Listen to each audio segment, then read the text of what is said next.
দেশের ৭ অঞ্চলের ওপর দিয়ে ঘণ্টায় ৪৫ থেকে ৬০ কিলোমিটার বেগে ঝড়সহ বজ্রবৃষ্টি হতে পারে বলে জানিয়েছে আবহাওয়া অধিদপ্তর।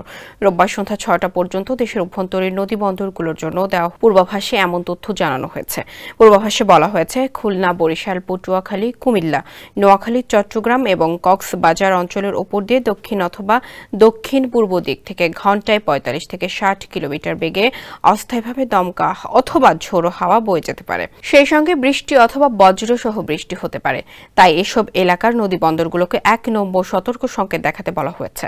অপর এক পূর্বাভাসে বলা হয়েছে, মৌসুমী বায়ুর প্রভাবে দেশের সব বিভাগে আগামী মঙ্গলবার পর্যন্ত বৃষ্টির পূর্বাভাস রয়েছে। এ সময় দেশের কোথাও কোথাও মাঝারি ধরনের ভারী বর্ষণ হতে পারে।